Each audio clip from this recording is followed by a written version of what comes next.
sinasabat yung yung padala mo. Hindi sinasabat ah. Pasahero sa Clark International Airport hinarang ng customs dahil umano sa mga dalang cellphone. Exclusive. Ikaw hindi niya tinuturo. Ang modus ng rider na nagkukunwari umanong nagde-deliver para makapagnakaw. Sa pagtatapos ng balikatan exercises, Defense Department inanunsyo ang mas malawakang pagsasanay ng militar sa susunod na taon na inaabangan na rin daw ng Pangulo. He looks forward to next year's exercise, which will be I believe, the full battle simulation. Pangulong Bongbong Marcos, wala raw nababalita ang aktibong pulis na sangkot sa umunoy destabilization plot laban sa kanya, pero wala kami report na ignorance. Yung mga retired, baka meron. kasunod ng mga reklamo ng ilang babaeng dalaw, strip at cavity search para makabisita sa Bilibid, ipinatigil ni Bucor Director General Gregorio Catapang ang Summer Saya Experience sa probinsya na ilang oras lang ang biyahe mula sa Metro Manila. At Sharon Cuneta at dating Senador Kiko Pangilinan nagsampa ng reklamo laban sa host at columnist na si Christy Fermin. Live mula sa GMA Network Center, 20 taon nang nakatutok, 24 oras. Magandang gabi po, Luzon, Visayas at Mindanao. Bistado ang modus ng nagpapanggap umanong delivery rider para makapagnakaw. Ang kanyang puntirya, mga mamahaling padala gaya ng gadgets. Kung paanong nakakakuha ng mga booking ang suspect, alamin sa aking eksklusibong pagtutok. Sa isang paupahan sa Pasig, natagpuan ng PNP Anti-Cybercrime Group ang delivery rider na iniuugnay sa nakawan ng mga mamakaling gadget na ino-order ng mga customer online. Ikaw hindi niya tinuturo ng isa sa mga driver na pinagbentahan niya ng account. Wala po kung sige, sa korte natin pag-uusapan yan. Pero meron kaming warrant dito. So everything, may legal basis ito ma'am. Hintay namin yung mga barangay para makapag-search kami ng mga computer devices sa inyo. Joint operation ito ng Eastern at Southern District Anti-Cybercrime Team na isinagawa sa bisa ng warrant to search, seize, and examine computer data na inisyu ng korte. Ayon sa pulisya, gamit ang account ng isang lehitimong delivery rider, kumukuha ng booking ang suspect. Ginagawa niya is binibili niya o nirerentahan niya yung account na yon. Pagkatapos, saka na raw ito mag-aabang ng tinatawag ng pulisya na juicy package o yung karaniwan umanong mainit sa mata ng mga nananamantala. Pag nakita niya na maganda yung items na pinapadeliver, actually laptops ito ng mga mamahaling gadgets. Around 100k each. Ina-accept niya yung booking, pinapalitan niya yung plaka niya, may ginagamit siyang plaka na fake, na binerify namin sa LTO, and then nagpo-proceed siya sa area. Pero sa halip na i-deliver sa buyer ang totoong order, gaya halimbawa ng laptop, karton lang ang iniiwan ng suspect. Nakuha sa raid ang iba't ibang klase ng ID at mga ebidensyang magpapatunay umano na sangkot sa ganitong modus ang suspect. Nakuha po namin yung mga cellphones na ginagamit niya, and andun din yung mga conversation niya doon sa mga legitimate na drivers na nagbenta ng kanilang mga account. Sabi ng PNP-ACG, nangyayari talaga na binebenta o pinapaupahan ng mga delivery rider ang kanilang registered account sa iba para ma-hit o malagpasan pa ang kota. Nagbibenta sila ng mga account kasi after sila doon sa added incentive or commission. Hindi po ito legal at actually ito ay violation. Iniimbestigahan din ng pulisya kung may mga kasabwat ang suspect. Paalala ng mga otoridad sa publiko, lalo na yung mahilig sa online shopping. Be sure na kunan nyo ng ID or tignan nyo ng pictures or kung maaari, pati yung vehicle na dala nila para at least kung meron ngang mga katulad ng mga cases na ganito na hindi dineliver sa inyo or ang dineliver sa inyo is fake, is meron tayong lead kung sino ang pwede nating habulan. Sinusubukan pa ng GMA Integrated News na makuha na ng pahayagang suspect na nakakulong ngayon sa Pasig Police Station. Para sa GMA Integrated News, Emil Sumangil, nakatutok, 24 oras. Hindi maitago ng mahigit 100 persons deprived of liberty ang saya matapos makalaya ngayong araw. At sa kanilang paglabas, handa na raw sila para sa panibagong yugto ng kanilang buhay. At nakatutok si Marisol Abduraman. Gusto ko na po bagong buhay po. At makatulong din po ako sa akin. Naiyak ang 76 anyos na si Tatay Bert, di niya tunay na pangalan, nang makalaya matapos ang 25 taon. Di raw niya inakalang darating pa ang araw na ito. Kwento ni Tatay Bert, ni minsan, hindi nakadalaw ang kanyang asawa mula nang makulong siya. Bihirang-bihira rin daw kung dumalaw ang mga anak. Hindi raw kasi biro ang gagastusin mula Rojas City sa Capiz papuntang Bilibid. Ang igastos ko pa basahe, papunta dito sa akin, igastosin na lang yan sa ano nyo. Opo. Ngayong laya na siya, wala pa rin sumundo sa kanyang pamilya. Gayunman, excited na raw siyang magbagong buhay at bumalik sa pangingisda. Gusto ko po yun sa bihira ako nagkakasakit kasi nasa dagat ako. Naging madamdamin ang muling pagkikita ng mag-anak na ito kanina sa paglaya ng kanilang padre at pamilya matapos ang 24 na taon. Yun nga hindi may paliwanag sa kasiyahan Hindi namin nakalain na siya ay lalabas na ngayon. Kahapon lang namin nalaman. Dating photographer ang 74 anyos na si Tatay Dan, di niya tunay na pangalan. Pero hindi na raw niya kakayanin pang bumalik dahil sa kanyang edad. Kaya susubok na lang daw siya ng ibang pagkakakitaan. Mag-alaga ng baka o baboy dahil pwede ka naman kumuha ng katulong. Kabilang sina Bert at Dan sa 125 lumaya kanina matapos mapagsilbihan ang kanilang mga hatol. Pero ang isa sa kanila may halong lungkot daw dahil may mamimiss daw sa loob. Yung mga pakikisama namin mga Sputnik Brotherhood sa pagbibiroan tsaka yung respeto at paggalang. Ang isa namang ito na 17 anyos pa lang nakulong may pangako. Promise. Promise ko po yun. Hindi na. Hindi na po ako babalik dito. Ikinakatuwa raw ng Bureau of Corrections ang paglaya ng mga PDL. Patuloy din daw silang gagabayan ng Bucor sa kanilang pagbabagong buhay. We want you to be back to society. We want you to be a fruitful part of the society. No? Productive at hindi po kayo minamaliit ng ating lipunan. We want you to be prepared for your second chance in life. Hindi nga biro ang buhay sa loob ng kulungan. At sa tagalang panahon na kanilang ginugol sa loob, handang-handa na raw silang harapin ang panibagong buhay na puno ng pag-asa. Para sa GMA Integrated News, Marisol Abduraman, nakatuto 24 oras. Problema ngayon ang matitirhan para sa 13 pamilyang nasunugan sa lungsod ng Caloocan. Wala na nga matutuluyan, wala pa silang naisalbang mga gamit. Nakatutok, si Maki Pulido. 13 pamilya ang nawalan ng tirahan matapos matupok ng apoy ang 7 bahay sa Barangay 67, Caloocan City bago mag-alas 10 ng umaga kanina. Walang nasawi o nasaktan pero walang naisalba ni isang gamit ang mga residente. Sobrang bilis po ng pangyayari. Puro kahoy po kasi nandun kaya bigla na pong lumiyab. Umabot sa second alarm o humingi na ng tulong sa mga kalapit na fire station ng Caloocan BFP dahil magkakadikit ang mga bahay kaya't madaling kakalat ng apoy. Medyo nahirapan lang kami sa mga nakaparadang mga sasakyan. Hindi kasya yung mga truck. Hindi naman naapektuhan yung response time. Inaalam pa ng Bureau of Fire Protection ang sanhi ng sunog. Magbibigay naman daw ng tulong ang Caloocan LGU sa mga nasunugan tulad ng evacuation center, makakain at pinansyal na tulong. Pero malaking hamon pa rin daw ang pag-ahon para sa mga nasunugan, lalo na ang matitirhan. Siguro po, titingin muna po kami kung sa mga kakilala po namin na pwede po masulungan pansamantala. Para sa GMA Integrated News, Maki Pulido, nakatutok 24 oras. Good news naman mga kapuso, may inaasahan ulit na big-time rollback sa presyo ng produktong petrolyo sa papasok na linggo. Hanggang 2 piso at 25 sentimo ang posibleng kaltas sa kada litro ng gasolina. Hanggang 85 sentimo naman sa diesel. At hanggang piso kada litro ang inaasahang rollback sa kerosene. Ayon yan sa Department of Energy, Oil Industry Management Bureau base sa datos ng 4 na araw na trading.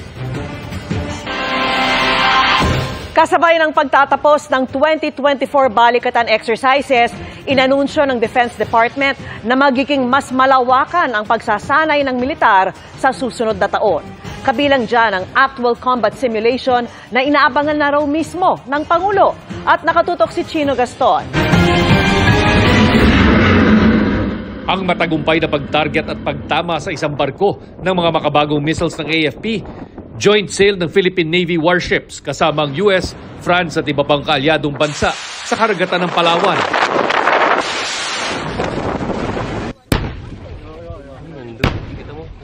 At ang iba pang joint military exercise ng mga sundalo at armas ng US at Pilipinas sa 2024 balikatan exercises. Lahat yan, pagpapakita raw ng kahandaan ng dalawang bansa na harapin ang anumang panlabas na banta.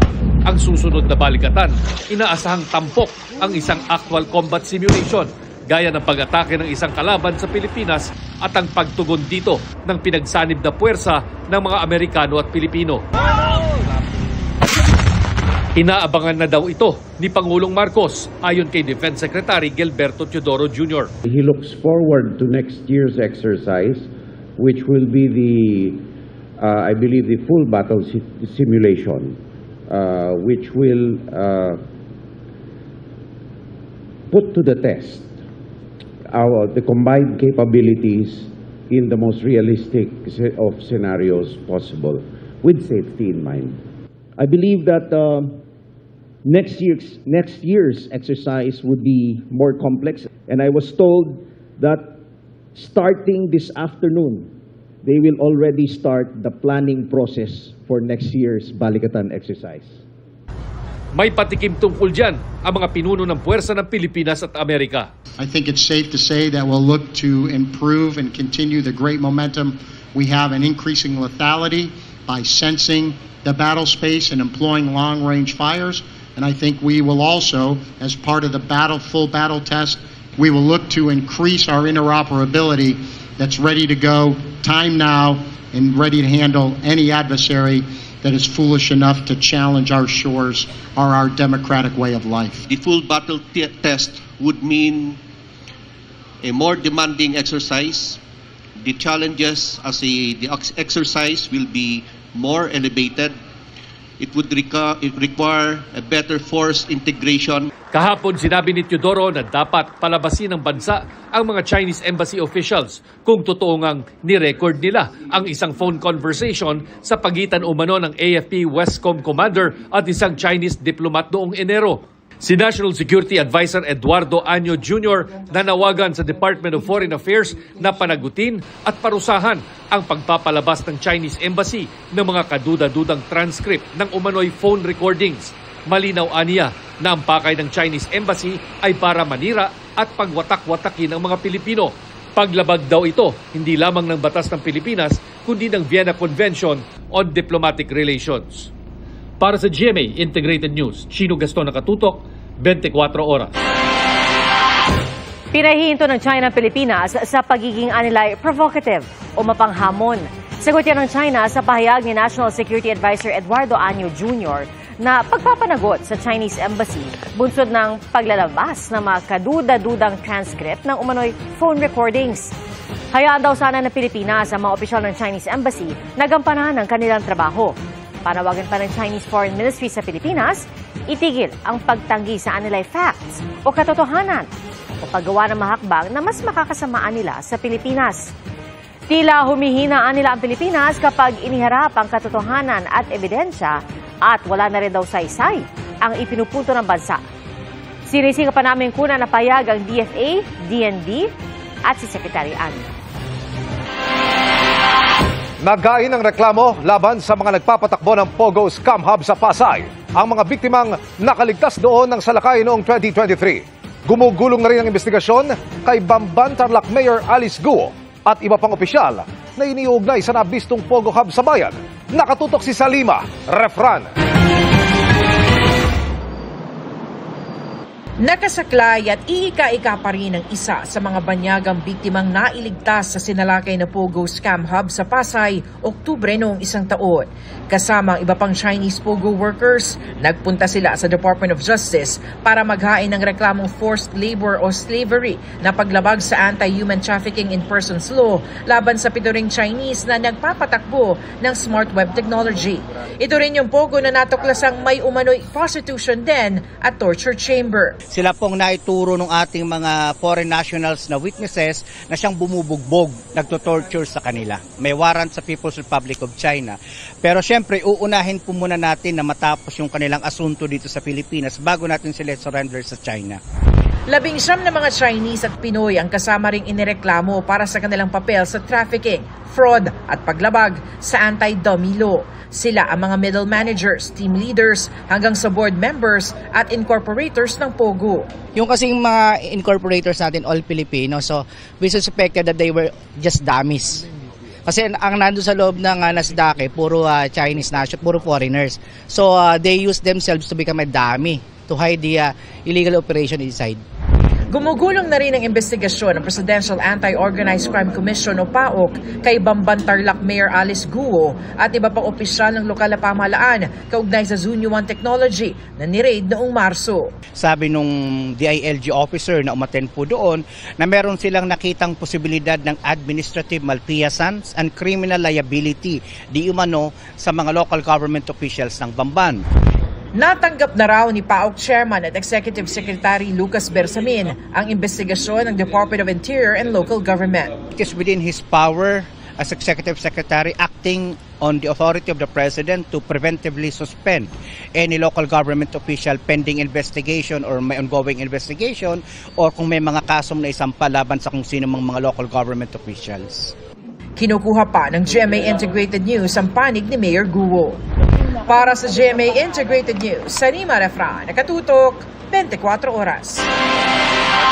Ipinatigil muna ang strip at cavity search sa New Bilibid Prison kasunod ng inireklamong hindi umano makataong body search sa ilang dalaw. Pero paglilinaw po ng Bucor, mananatiling mahigpit ang security check. Nakatutok si Marisol Abduraman.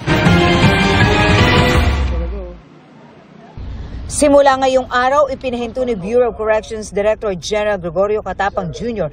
ang strip at cavity search sa mga dalaw ng mga nakakulong sa New Bilibid Prison. Ang utos ay inilabas kasunod ng reklamo ng ilang asawa ng mga nakakulong hinggil sa di umano'y labis at hindi na makataong body search sa mga dalaw. Ayon sa inilabas na memo ngayong hapon, sinabi ni Katapang na tigil muna ito habang isinasagawa ang review sa procedure ng Bucor sa strip at cavity inspection. Kasama nga raw rito ang simulation na kanilang gagawin kasama ang Commission on Human Rights o CHR. Gusto namin ngayon i-simulate ulit kung ano yung nangyari and then based on that, the CHR with their presence can make comment. Ito, mali ito. Welcome naman daw sa kanila kung anuman ang magiging obserbasyon at panukala ng CHR sa kanila. Pinaiimbestigahan na rin daw ang sumbong ng ilang misis. Kasi I was not there, you were not there. So, what was ano ba nangyari? They should, siyempre of course, they should file a sworn statement na ito yung ginawa sa kanila. Nirelieve na rin daw ang ilang tauhan ng Bucor. Relieve kasi they will have to be investigated. And then of course, we want to see the protocol. Nilinaw ni Katapang na bahagi talaga ng kanilang security check ang strip search lalo't marami na raw silang nahuhuli na nagtatangkang magpuslit ng mga kontrabando. Dati nang sinabi ni Katapang na walang full body scanners ngayon ang Bilibid. 30 ang namin nahuli na papasok ng contraband starting last year and up to March pa lang yun. Ang highlight pa nga niyan maniwala kayo sa hindi, may tabako na, may cellphone pa, may charger pa, may hearing aid pa. Pero sabi ni Katapang, no touch dapat sa strip search. Nilinaw ng Bucor na bagamat hinto muna ang strip at cavity search, mananatili pa rin mahigpit ang kanilang security check. Para sa GMA Integrated News, Marisol Abduraman, nakatuto 24 oras. Kakibat ng mga proyekto sa Manila Bay ang maaring maging epekto sa mga nasa paligid nito. Kabilang po yan sa mga target tugunan ng pinaplanong pagbuo ng Manila Bay Development Authority. Nakatutok si Tina Panginiban Perez. Ininspeksyon kanina ng House Committee on Government Enterprises and Privatization ang Manila Bay. Kaugnay ito ng inihaing panukala para buuhin ang Manila Bay Development Authority. Kasama sa magiging tungkulin ng ipinapanukalang tanggapan ang pagbantay sa mga proyekto sa Manila Bay at pagtiyak na hindi makasisira sa kalikasan ang mga ito. Meron tayong mandamus sa order sa Supreme Court na kailangan linisin lahat ng waterway at yung Manila Bay natin. Lahat ng waterway ng Metro Manila dito dumadaan dito. Walang specific na authority na nag-aasikaso talaga kung sino talaga yung merong responsible for this. Ayon kay Olivares, mahigit 140 ang mga lokal na pamahalaang nakapaligid sa Manila Bay. Kanya-kanyang proyekto raw ang mga ito. Sa ipinapanukalang Manila Bay Development Authority, magkakaroon ng master plan para sa Manila Bay. Kasama sa mga kinukonsiderang kapangyarihan ng tanggapan ang magkansela ng proyekto at maglipat sa mga informal settlers na nasa Manila Bay. Suportado naman ng ilang miyembro ng komite ang panukala. We are from the coastal areas po ng Pampanga and kami po talaga yung nababaha at naapektuhan every rainy season. So it's vitally important po sa amin na maalagaan po yung Manila Bay dahil dito po ilabasan ng tubig lang buong Central Luzon. Target ng komite na aprubahan ng mga panukala para sa Manila Bay Development Authority pagkatapos ng State of the Nation Address sa Hulyo. Naniniwala rin si Olivares na dapat manatili ang Dolomite Beach sa Rojas Boulevard. Maganda naman siya. Yung mga turista natin nagpupunta doon. Yung ating mga local tourists nagpupunta doon. Kaya i-maintain, kept natin. Well kept. Para sa GMA Integrated News, Tina Panganiban Perez, nakatutok. 24 oras. At chika minute na po mga kapuso at ang maghahatid ng latest sa showbiz happenings, walang iba kundi si Miss Universe Philippines 2020 at Sparkle Star Ravia Mateo. Ravia. Madamo nga salamat Miss Vicky. Happy Friday, chikahan mga kapuso! Kwento ng katatagan at inspirasyon ang aabangan this coming Mother's Day sa isang espesyal na series hosted by none other than Tito Boy Abunda. Ichichika sa atin yan ni Nelson Canlas. In time for Mother's Day celebration, mapapanood ang limited talk series na My Mother, My Story. Hosted by Boy Abunda, ipapakita sa serye ang ilang koleksyon ng kwento ng buhay ng mga ina sa mata ng kanyang anak. You have two separate individuals and then merong pagtatagpo yung kwento. Nagtagpo ang anak at ang ina. Doon sa intersection na yun, paano yung kanyang mga karanasan, paano yung kanyang pagpapalaki doon sa kanyang anak, nakatulong o hindi nakatulong sa pag-shape ng batang ito. Ni-launch ang talk series sa isang intimate dinner na dinaluhanin na GMA Corporate Affairs and Communications Vice President Ms. Angel Javier Cruz at iba pang opisyal ng network.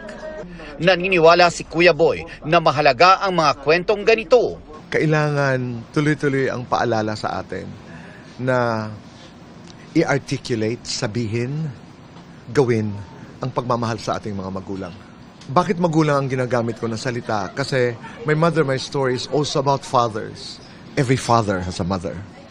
So, sabi ko nga kanina, ang pagmamahal ngayon should be expressed in all possible media.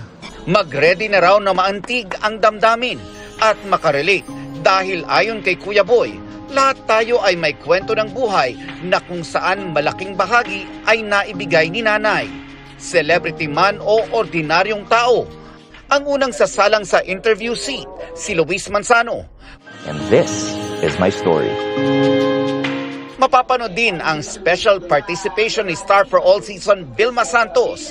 Mapapanood ang My Mother, My Story mula sa Mother's Day, May 12, 3:15 ng hapon. E-ere ito every second Sunday of the month. Nelson Canlas, updated sa Showbiz Happenings. At susunod, OFW sa Saudi na pinagseselosan umano ng kanyang amo. Ilang buwan nang hindi makontak ng mga kaanak. Ang rason sa paghigpit ng Foreign Affairs Department sa visa requirement ng mga Chinese national. At ang reklamong isinampa ni na Sharon Cuneta at dating Senador Kiko Pangilinan laban kay Christy Fermin. Tutukan lahat ng yan sa pagpapatuloy ng 24 oras.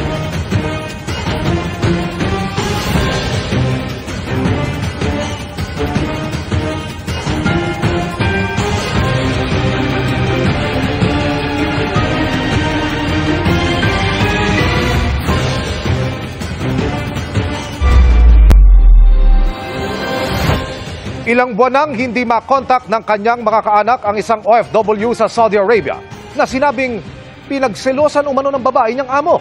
Nakatutok si Paul Hernandez ng GMA Regional TV, Balitang Southern Tagalog. November 14, 2023, nagpadala ng mensahe sa kanyang pamilya ang 38 anyos na domestic helper sa Dammam, Saudi Arabia na si Divina Yap. Humihingi ng tulong dahil sa panganib na umunoy bibitayin siya roon. Naikwento raw noon ni Divina na pinagseselosan siya ng babaeng amo. Sabi ng kapatid ko, parang nagsiselos daw kasi nga binibigay sa kanya ng rekta ng lalaking pagkain. Hindi dinadaan sa asawa kasi nga tulog pa yung asawa. Pag nadating, baka yun ang kinagagalit ng babae. Mula noon, wala na raw silang narinig mula kay Divina at hindi na rin daw siya makontak. Ang huling nalaman nila, isinama daw siya ng kanyang amo sa Mecca. Magbabakasyon lang daw po sa ina ng babae ng 2 weeks.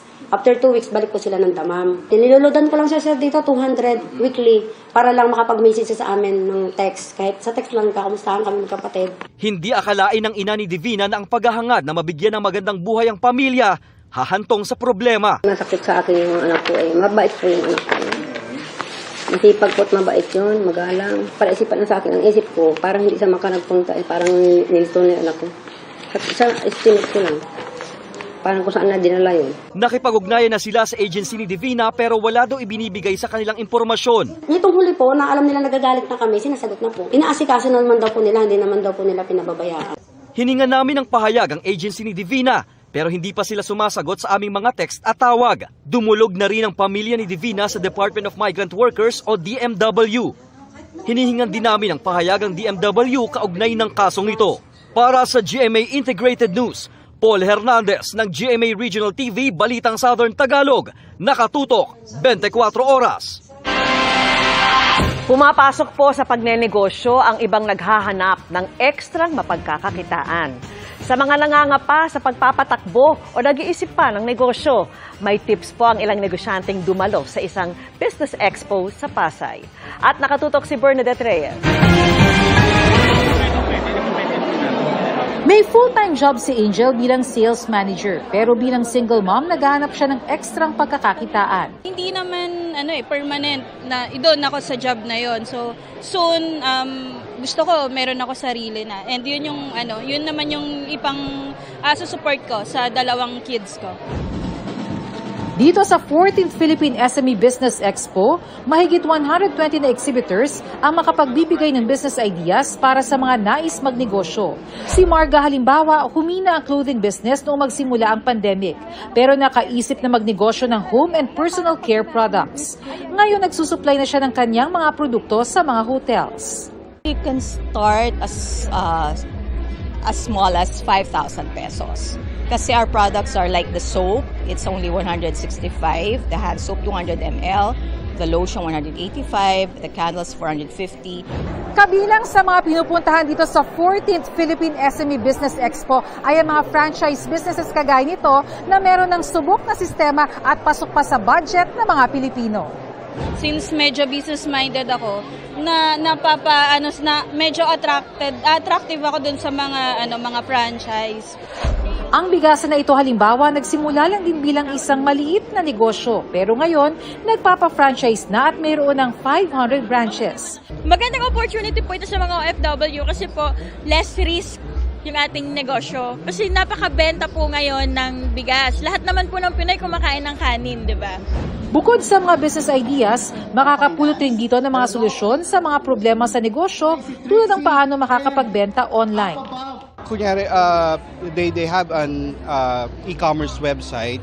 Makakatulong to kasi kung marami kayong products na binibenta, matatrack nyo siya, may mga reports na pwede nilang tingnan para ma-analyze din nila kung ano ba yung what works and not. Our main goal is to provide a platform for businesses to showcase their business solutions, and at the same time to encourage the aspiring entrepreneurs, business owners, companies to gather in this event, look for different ways on how they can grow. Para sa GMA Integrated News, Bernadette Reyes, Nakatutok, 24 Oras. Kulang po ang isang araw para bigyang pugay ang lahat ng mga ina. Pero hayaan niyong ibahagi namin ang isang inspiring na kwento 3 araw bago ang Mother's Day. Tungkol po ito sa nanay na higit pa sa pamilya ang ipinaglalaba para mapagtapos ang 6 na anak. Tinutukan niya ni Ian Cruz.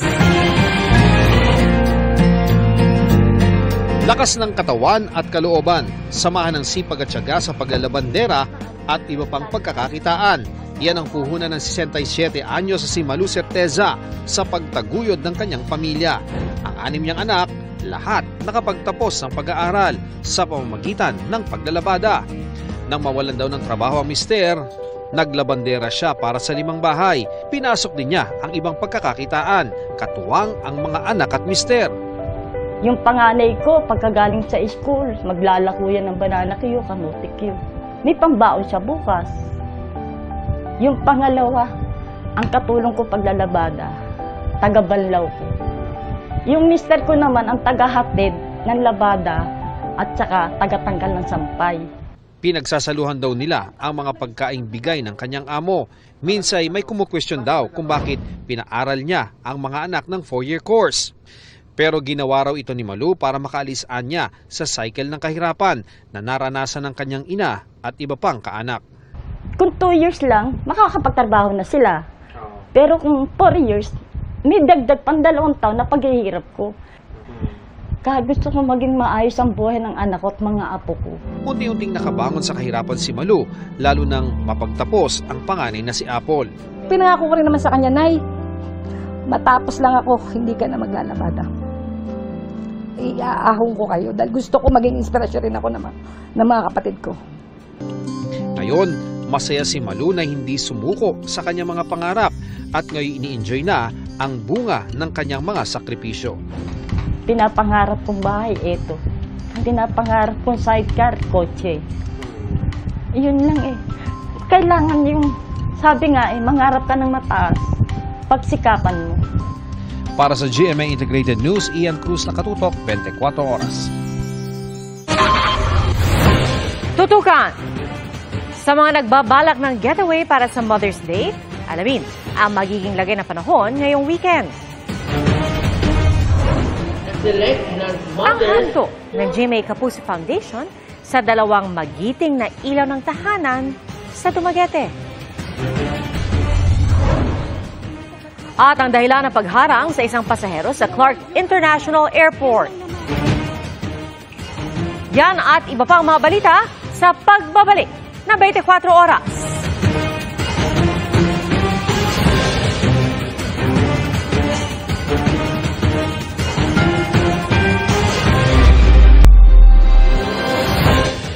Ang ilang kalsada sa Pasay, Makati, Maynila at Quezon City ang pinuntirya ng MMDA sa kanilang operasyon laban sa mga sagabal sa daan. Kabilang sa mga nahahatak, isang ambulansya at sidecar ng barangay. Nakatutok si Oscar Oida. Nabulaga ang mga jeepney driver nang bigla silang paghuhulihin ng mga tauhan ng MMDA sa May Rojas Boulevard sa Baclaran, Pasay kaninang umaga. Pinapayagan naman silang pumarada sa gilid. Ang kaso, yung iba, sa gitna na mismo ng kalsada pumwesto. Ang multa sa kanila, 1,000 piso. Ikot lang ako eh. Nabili lang ako ng pagkain dito. Nabutan lang ako. Wala na, napuno ng paradahan sir eh. Sunod na pinasadahan ng MMDA ang mga iligal na nakaparada sa Zubel Rojas Street sa boundary ng Makati at Maynila. Sir, pwede naman tikita mo ba yung katabi ko, dapat tinikita mo lang, hindi naman sira yun, maandar yun sir, private yun. Kaso kayo Sir, ba't yung isa pinabayagan nyo? Pinaghahatak ng MMDA lahat ng sakyang nakaparada doon, maging ang ambulansyang ito. Ayon sa MMDA, ang lugar ginagawa raw paradahan ng mga kalapit na talyer. This is a private property which a complaint has already been brought to us at na-operate na po ito several times. Karamihan po ng sasakyan na nakaiwan dito po sa sidewalk, lahat po yan pinapaayos. So non-serviceable po yung mga sasakyan. So hindi naman po pwedeng gawing tambakan ang sidewalk. Wala ring kawala ang mga gamit ng ilang tindahan sa lugar na nakabalandra sa bangketa.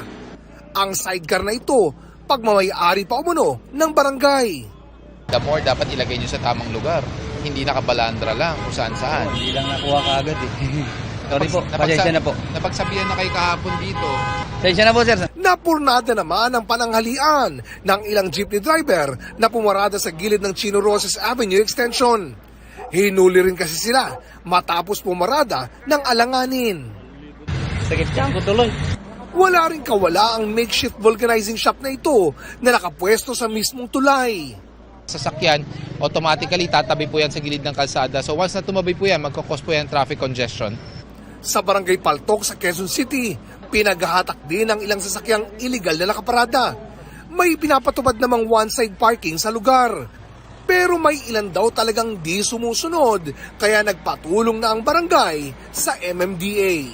Lahat po na nahuli dito, lagi po namin pinapalahanan, umaga, tanghali at hapon. Subalit sila hindi po nakipag-cooperate sa ating barangay. Para sa GMA Integrated News, Oscar Oida, nakatutok, 24 oras.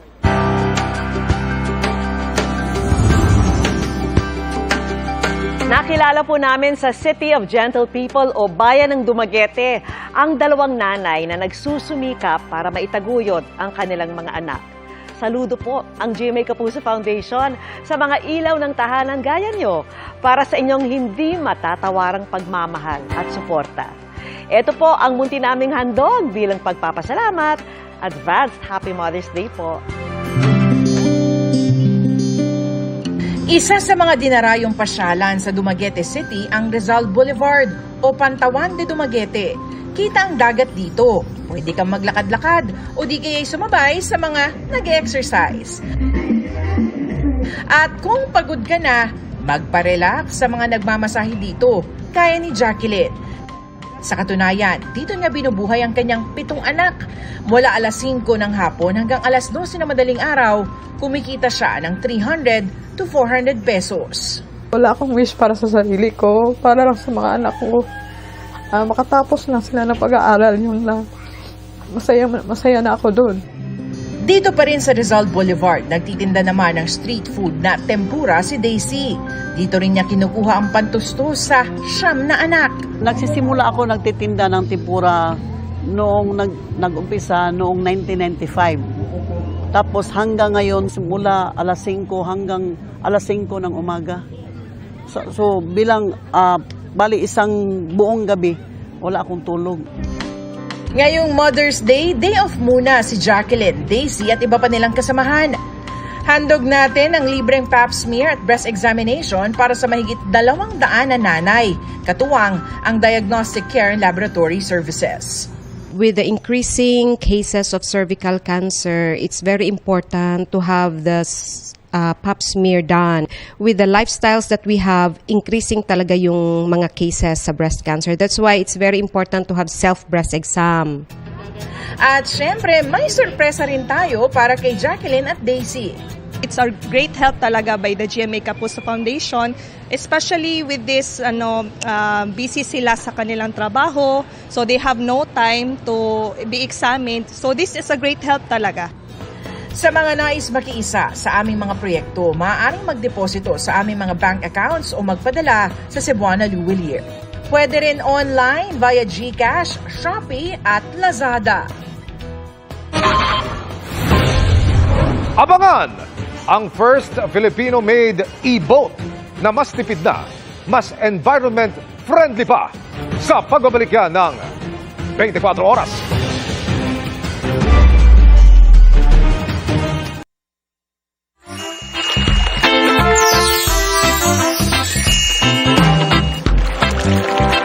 Naghahanap ba kayo ng mapapasyalan para masulit ang natitirang araw ng tag-init pero ayaw nang lumayo?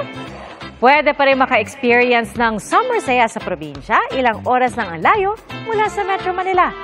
Tara na sa Batangas at tour guide natin, si Paul Hernandez ng GMA Regional TV, Balitang Southern Tagalog.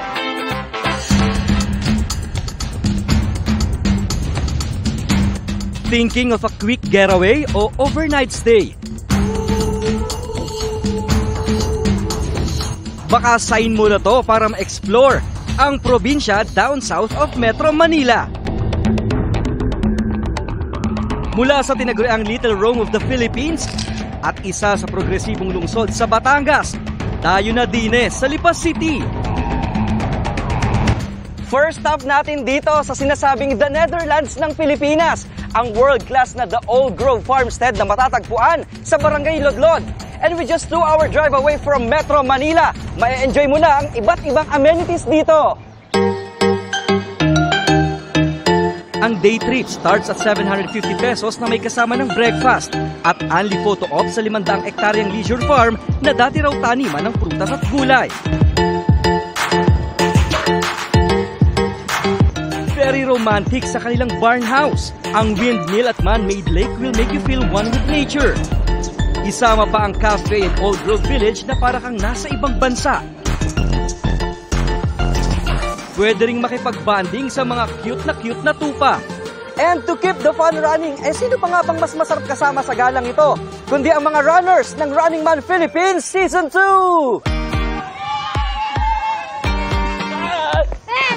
Dito lang! Sobra! Kasama sina Buboy Villar, Lexi Gonzalez, Kokoy De Santos at Angel Guardian.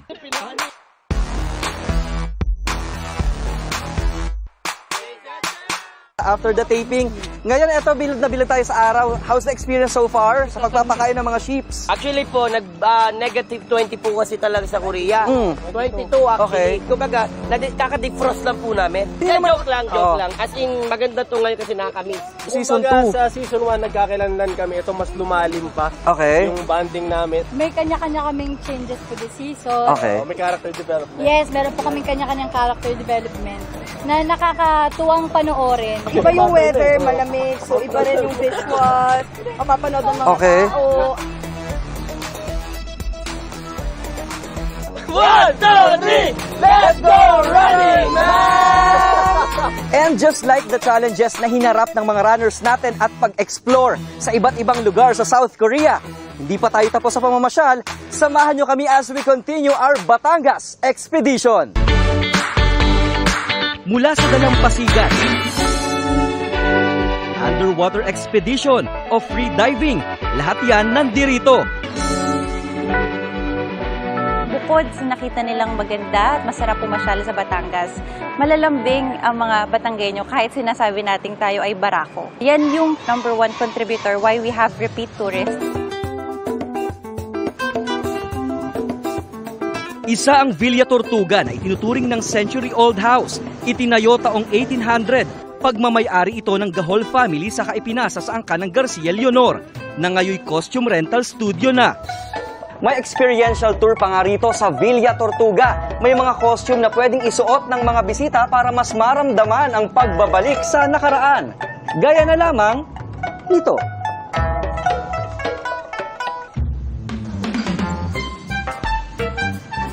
Pagdating sa pagkain, hindi problema ang gutom din sa amin. You name it, Batangas has it. Ang legit at authentic na lapot ng lomi, sa Batangas mo lang mahahanap. Ang toppings nga rito hindi tinitipid, loaded kung loaded. Ang kapeng barako rito ay pinaglalaban ng sarap at sipa. Ginagawan pa ng ibang version. Here's kapeng barako with mango syrup and basil.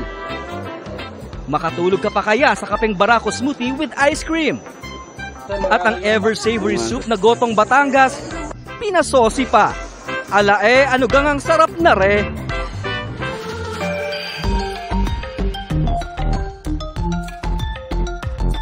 Kaya tara na dito sa lalawigan ng matitigas. Tara dito sa Batangas. Paul Hernandez para sa 24 Oras Summer Saya sa probinsya. Hinigpitan ng Department of Foreign Affairs ang visa requirement ng mga Chinese national na papasok ng Pilipinas. Ang dahilan ng paghigpit sa pagtutok ni Sandra Aguinaldo. mga Chinong pumapasok sa Pilipinas bilang turista at kalaunay ilegal na nagtatrabaho sa bansa. At mga Chinong nagtatrabaho sa mga illegal na POGO o Philippine Offshore Gaming Operators at kung minsay napapaaway pa sa mga kapwa Chino. Sila raw ang pwedeng mabawa sa mga Chinong pumapasok sa bansa.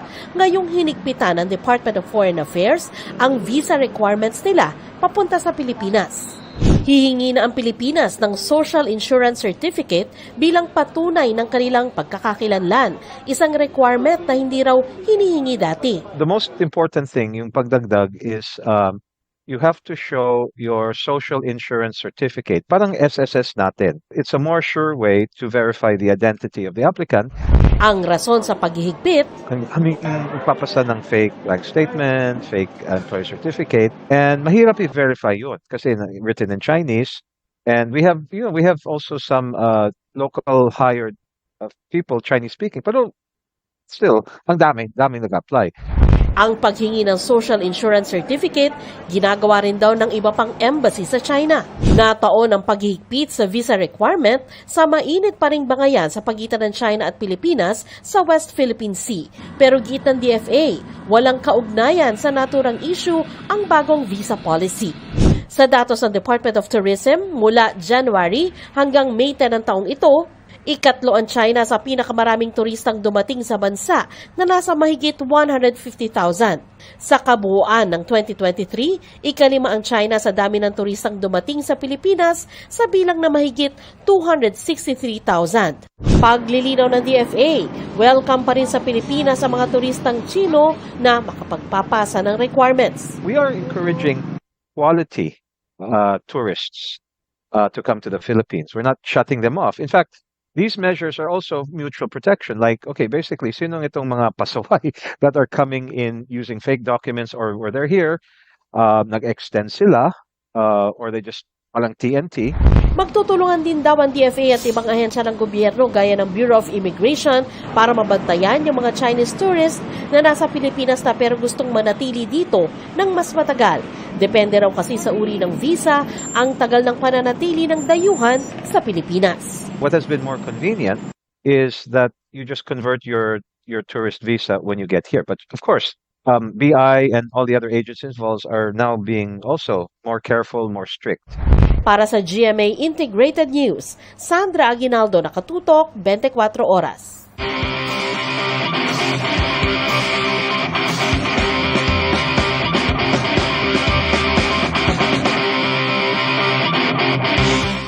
Bangka na hindi na kailangan ng krudo, mas tipid na, mas environment-friendly pa. Yan ang first Filipino-made na solar-assisted electric boat. Tara, let's change the game at subukan ang Ceci e-boat.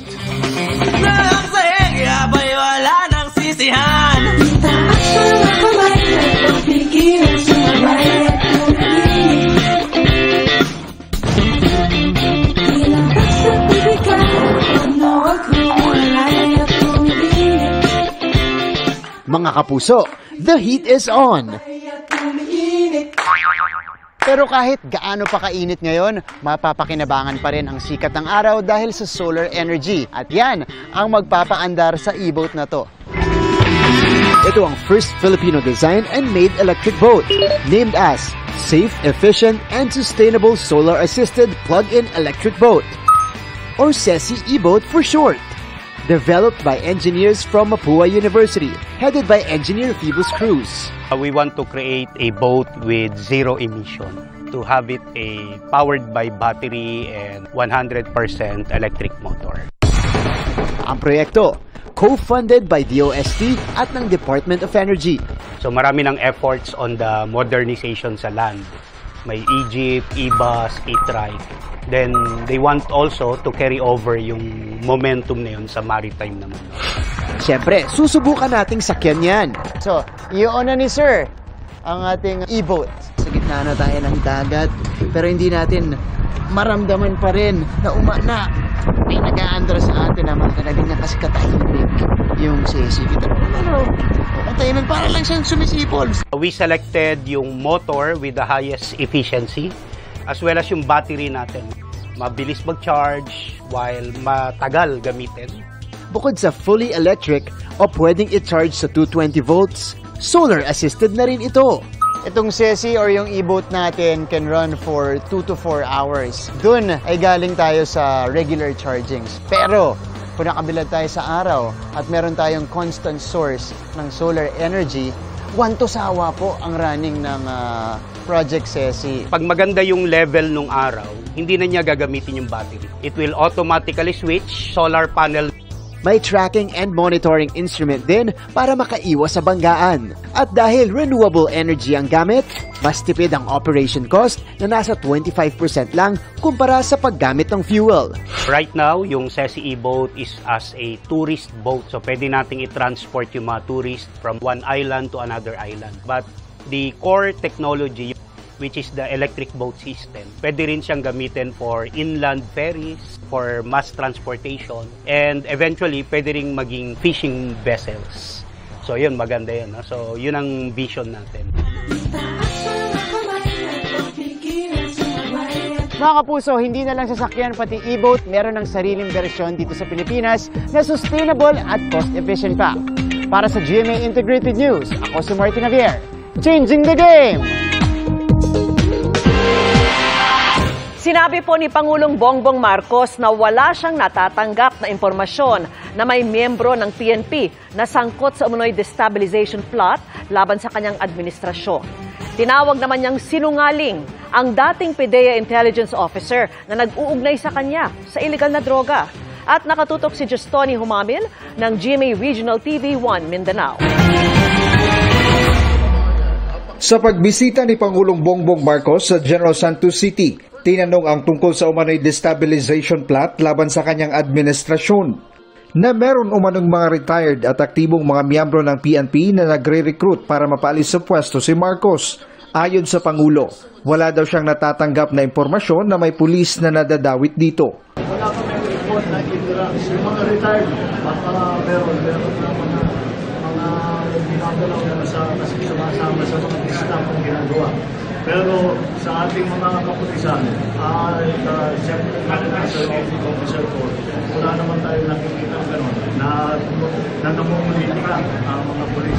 Mensahe niya sa PNP at Armed Forces. Kahit hindi mo ako binoto, okay na sa akin, basta maging professional na gawin mo yung trabaho mo ng tama. Yun lang naman ang inihiling ko sa lahat ng pulis, sa lahat ng kanila.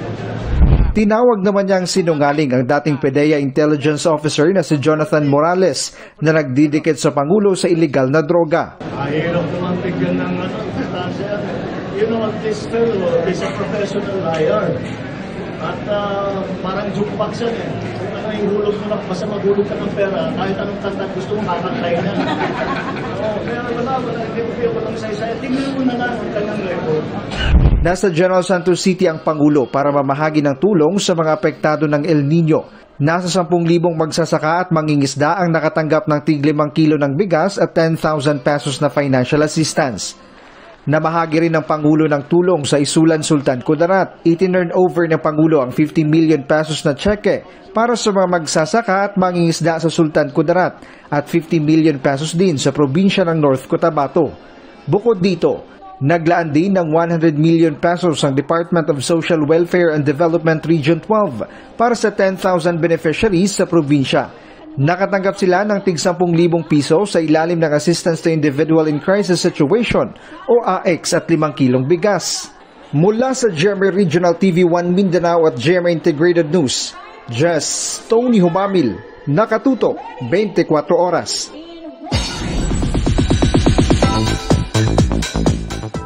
Naghain ng reklamong cyber libel sina Sharon Cuneta at Kiko Pangilinan laban sa showbiz columnist at host na si Christy Fermin. Masama na raw kasi ang epekto ng mga pahayag ni Fermin laban sa kanilang pamilya. Narito ang report ni Nelson Canlas. Even my children have suffered, and sama ng loob nila, we've been off social media partly because of this. Ito ang pahayag ni Sharon Cuneta habang naluluha matapos niyang mag-file pati ng kanyang asawang si former Senator Francis Pangilinan ng reklamong cyber libel laban sa kolumnista at host na si Christy Fermin. Naging mapanira na raw kasi ang mga naging pahayag ni Fermin sa kanyang online show at mga kolum na nagkaroon ng masamang epekto sa mag-asawa at kanilang mga anak. Yes, we are public figures, but we also have rights. Because ang daming nagsasabi, hindi, pag public figure kayo, dapat tiisin ninyo yung mga pagsisinungaling at paninira. But that's not the case. In fact, we also have private rights. Lalo na when the matter is not of public interest, meaning it's a personal issue, personal family matters and concerns.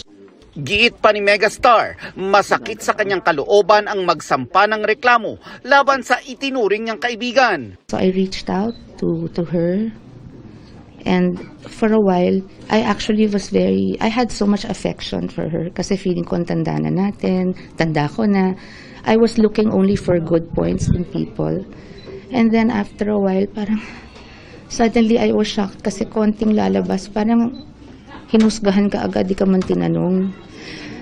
It's there's so much unfairness also. People only see kasi yung surface, di ba? Dagdag pa ni Sharon, samot-saring masasakit na malisyoso at mapanirang pahayag ang lumabas sa loob ng 4 na dekada na kanya raw tiniis. Pero nang nakita na niyang nasasaktan ng kanyang mga mahal sa buhay, nagdesisyon na siyang magreklamo. Inalagaan ko yung pangalan ko ng 46 years. Magandang palaki sa akin ang magulang ko. At higit sa lahat, sabi nung 3 anak ko, mabuti akong ina. So napakasakit sa akin, napaka-patong-patong.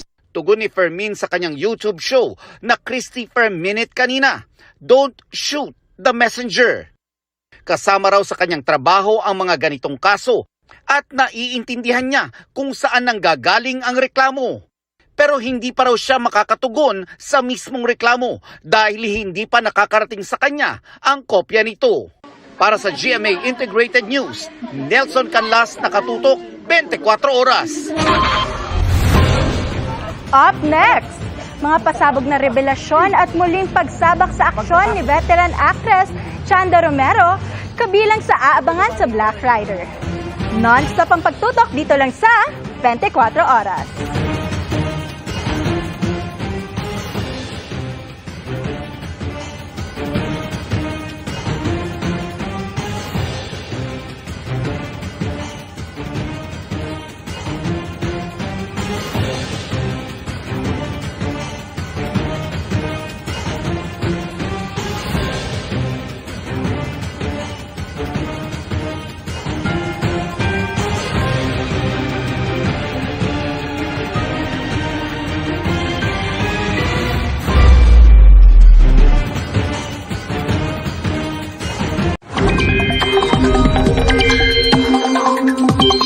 Mga kapuso, sa mga may getaway ngayong Mother's Day weekend, alamin ang magiging lagay ng panahon. Kanina, nag-46 degrees Celsius sa Virac, Catanduanes. Pinakamataas yan ngayong araw. 45 degrees Celsius naman sa Rojas, Capiz. Bukas, posibleng umabot din sa ganyan kataas ang heat index base sa forecast ng Pag-asa. 46 degrees Celsius sa Virac, 45 degrees Celsius sa Dagupan, Pangasinan. Nasa 43 degrees Celsius naman sa Tuguegarao City at Tiaga Isabela, Dumangas, Iloilo at ilang lugar sa Samar Provinces. 42 degrees Celsius sa 14 pang lugar, karamihan ay nasa Luzon kasama ang Pasay City. Sa Linggo, Mother's Day, pinakamainit din sa Virac, Dagupan at Apari. Sa Metro Manila naman, nasa 40 hanggang 42 degrees Celsius ngayong weekend. Pero mga kapuso, kahit mainit at malisangan, pwede pa ring umulan gaya po ng naranasan kanina. Shear line at easterlies ang iiral at makaka-apekto sa bansa. Base sa datos ng Metro Weather, mataas ang tsansa ng ulan bukas sa Northern at Central Luzon. Mindoro pa ilang bahagi ng Visayas at Mindanao. Magtutuloy-tuloy yan sa linggo, pero mas malaking bahagi na ng Visayas at Mindanao ang uulanin. May matitinding ulan na posibleng magpabaka o magdulot ng landslide, kaya po maging alerto. Sa Metro Manila, malinsangan ang weekend pero maging handa rin sa tsansa ng localized thunderstorms, lalo po sa hapon o gabi.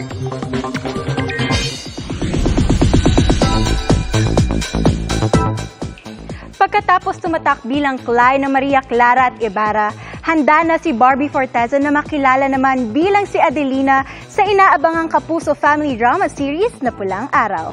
Makichika tayo kay Aubrey Carampel.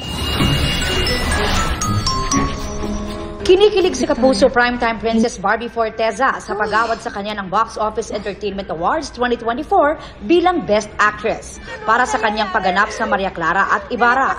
Tumatak daw talaga sa kanya ang Kapuso series at hanggang ngayon tinatawag pa rin siyang Clay ng mga tao. Nakakataba ng puso dahil nakikilala yung trabaho ko, hindi ba? And also, ang laki rin talaga na naging impact ng Maria Clara at Ibarra dahil napaka-importante rin talaga niyang proyekto.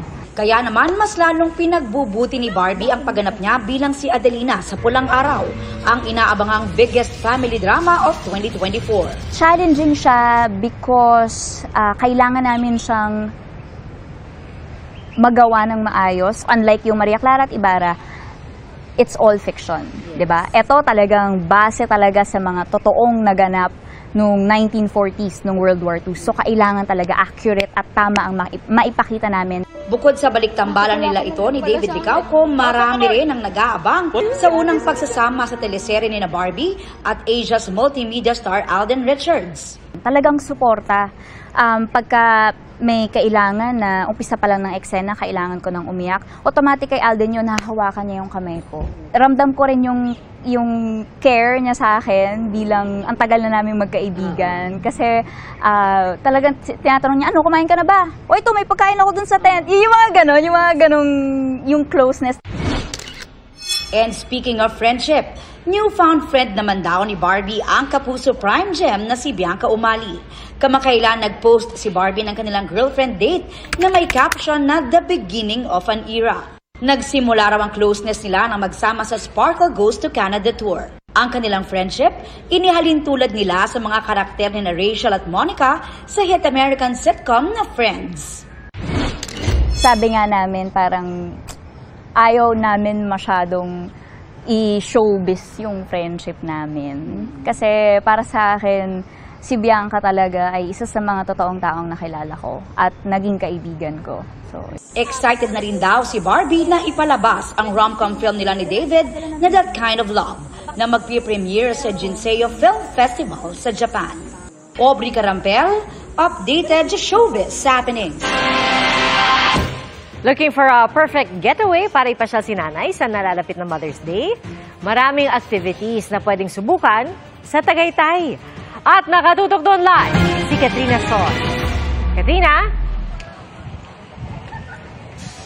Pia, para nga sa mga naghahanda ngayong Mother's Day weekend o naghahanap ng lugar kung saan pwedeng i-date o ipasyal ang inyong mga nanay, bakit hindi subukan dito sa Tagaytay? Free pizza making para sa mga mommies. Yan ang pakulo ng isang restaurant dito sa Tagaytay. Si Kat Ramirez at ang kanyang pamilya. Inagahan na ang pagse-celebrate ng Mother's Day. Iniiwasan namin yung magiging traffic kapag makisabay kami sa mismong araw ng parating na Mother's Day.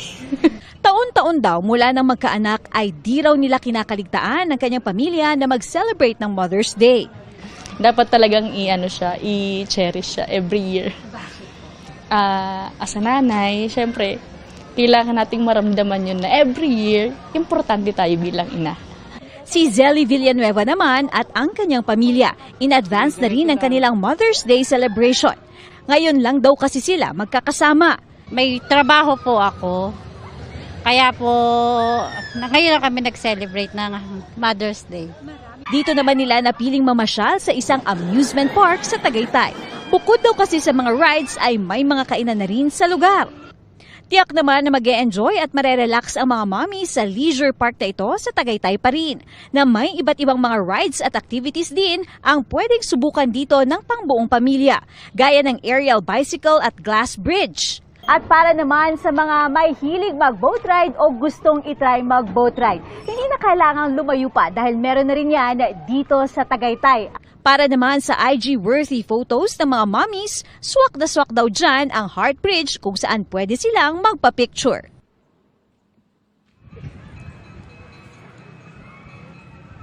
Pia, paalala naman sa mga gustong magpunta rito sa Tagaytay na mas maganda kung aagahan nila ang pagpunta rito para makaiwas sa mabigat na daloy ng trapiko. Pia?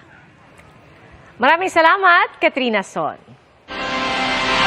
Nagrereklamo ang isang babaeng nagbalik Pilipinas mula Dubai nang harangin daw ng customs dahil sa 2 smartphone na nakita sa kanyang bagahe. Sabi po ng Bureau of Customs, hindi dineklara ng pasahero ang mga cellphone na pwede pa raw dapat patawan ng buwis. Nakatutok si June Veneracion. Isang galit na pasahero sa Clark International Airport ang makikitang kinukumpronta ang mga tauhan ng Bureau of Customs. Sinasabat yung yung padala mo. O anong tawag dito? No-hold lang kayo. Ilo-hold. Sabi ng pasahero, hinarang siya ng mga taga-customs dahil sa dala niyang mga cellphone sa carry-on luggage.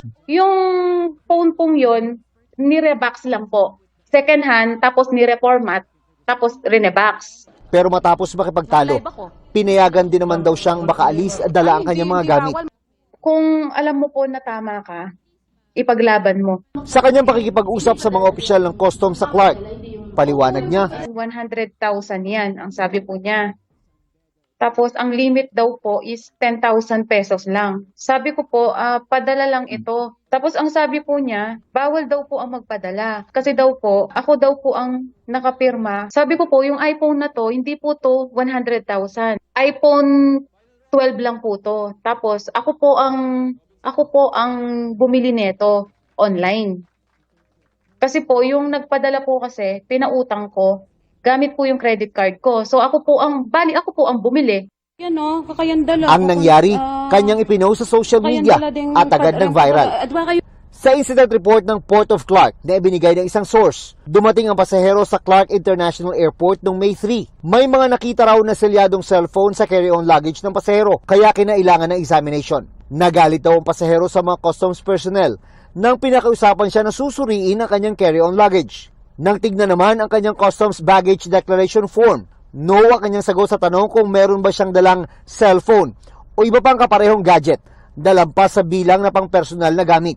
Sabi ng isang opisyal ng customs, ibig sabihin kapag lampas ng isa ang dalang cellphone ng pasahero at bago, kailangang ideklara. Hindi kasama sa bilang ang ginagamit niya. Sa opisyal na pahayag ng Bureau of Customs Port of Clark, nabigo raw ang pasahero na ideklara ang naturang mga item na maituturing na durable goods sa customs declaration form. Ang hindi raw pagdedeklara nito ay paglabag sa batas at maaring mauwi sa pagkumpiska at iba pang multa. Sa ilalim ng alituntunin ng customs, ang mga OFW may pribileho dapat na magpasok ng mga produkto at gamit na tax-free basta't hindi lalagpas sa 150,000 pesos ang halaga. Pero sa bahagi ng type of traveler, resident daw ang deklarasyon ng nagrereklamong pasahero at hindi OFW. Nang mag-viral ang insidente, nakipagdialogo si Overseas Workers Welfare Administration Chief Arnel Ignacio sa mga opisyal ng Port of Clark ng Customs. Inilatag sa kanya ng mga taga-customs ang mga detalye ng insidente. Ano ko na dineklara OFW kayo. So, ang tinataw sa'yo, yung pang turista. Kung nabanggit mo na OFW ka, ang ilalapat sa iyo yung 150. Para sa GMA Integrated News, June Veneracion, nakatutok, 24 oras. Tinutugis ang isang nagpanggap umanong kasambahay para magnakaw? Yan ang aking tinutukan.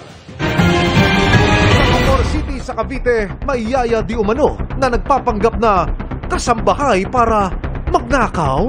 Masipag at may kusa ang bagong kasambahay na kinuha ni Sarah. Hindi niya tunay na pangalan pero sa una lang pala ito.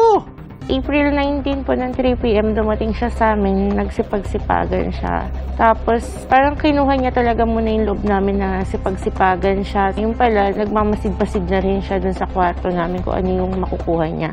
Huling-huli sa CCTV kung paano patingin-tingin sa paligid ang kasambahay habang nagwawalis. Maya-maya pa, sinimulan na nitong halugugin ang mga bag na nakasabit sa likod ng pintuan. Ito po, binalik niya yung wallet pero wala naman siyang dapat gawin dyan. Tagal niyang umalis. Tapos dyan nakalagay yung mga wallet tsaka bag ng mga anak ko. Eh, parang nagkakalkal na siya dyan. Dyan niya nakuha po yung mga cash po ng mga bata. Agad siyang inireport ni Sarah sa Philippine National Police ng Bacoor, Cavite. Nagsampa ng kasong qualified theft si Sarah laban sa kasambahay na tinawag naming si Cristel. Nawalang parang bulana ang kasambahay at hindi na nagpakita pa. Pero may dalawa pang nagrereklamo tungkol sa na-hire din nilang kasambahay online. Iisa lang kaya ang kasambahay na kanilang nakasalamuha? Abangan ang buong kwento ngayong linggo sa Resibo. Black Rider is getting more exciting sa mga pasabog na revelasyon at iba pang maaksyon na eksena na mapapanood ngayong gabi. Yan ang chika ni Nelson Canlas. Naganap na ang pinakahihintay na pagtatapat ng mortal na magkatunggali. Elias laban kay Calvin. Pero mas iinitin pa ang mga eksena. Dahil sa paglaya ni Edgardo, baon ang nagpupuyos na galit. Bubuhayin niyang muli ang Golden Scorpion. Kaabang-abang din ang muling pagsabak sa aksyon ni veteran actress Chanda Romero. Game siyang nakipaghabulan sa mga kalaban kasama ang bida nating si Ruru Madrid habang sakay ng isang motorsiklo. Iba lang because at my age now, I'm still doing these scenes. And I'm just, buti na lang I somehow take care of, diba, myself para ganito pa rin ka-agile. I'm aliw. Aliw ako pag ganito kasi eksena. Hindi si Senator William ang bayani ng Isla Alactan. Hindi ikaw. Ikaw, Elias Guerrero. May mga pasabog na revelasyon pang magaganap sa ating bida. Si Elias, siya si Black Rider. Kaya hindi dapat palampasin ang bawat eksena. Pinagtutulungan daw yan ng lahat ng cast at crew. Kaya't hindi na nakapagtataka na pinupuri ng iba't ibang award-giving bodies ang serye. Kailan lang, kinilalang most development-oriented drama program ang serye ng The 18th UP Comprod Sox Gandingan Awards 2024. Gusto ko lang po magpasalamat sa lahat ng bumubuo ng Gandingan Awards 2024 para po sa parangal na ito sa Black Rider. Ito po ay magsisilbing panibagong lakas para po sa amin upang patuloy na gumawa ng mga eksena para po sa ating mga manonood. Hayaan niyo po na hindi po kami titigil na mag-isip ng mga storya kung saan makakapagbigay po tayo ng inspirasyon para po sa ating mga manonood. Nelson Canlas, updated sa Showbiz Happenings. And that ends our week-long chikahan. Sa ngalan ni Iya Arellano, ako po si Rabia Mateo. Happy weekend mga kapuso! Miss Vicky, Miss Pia, Emil! Happy weekend, Rabia! Salamat, Rabia. At happy Mother's Day weekend sa ating lahat. Happy Mother's Day weekend! Sa lahat ng mga taga-subaybay. At yan ang mga balita ngayong Biyernes. Ako po si Vicky Morales. Ako po si Pia Arcangel para sa mas malaking misyon. Para sa mas malawak na paglilingkod sa bayan. Ako po si Emil Sumangit. Mula po sa GMA Integrated News, ang News Authority ng Pilipino, nakatutok kami 24 oras.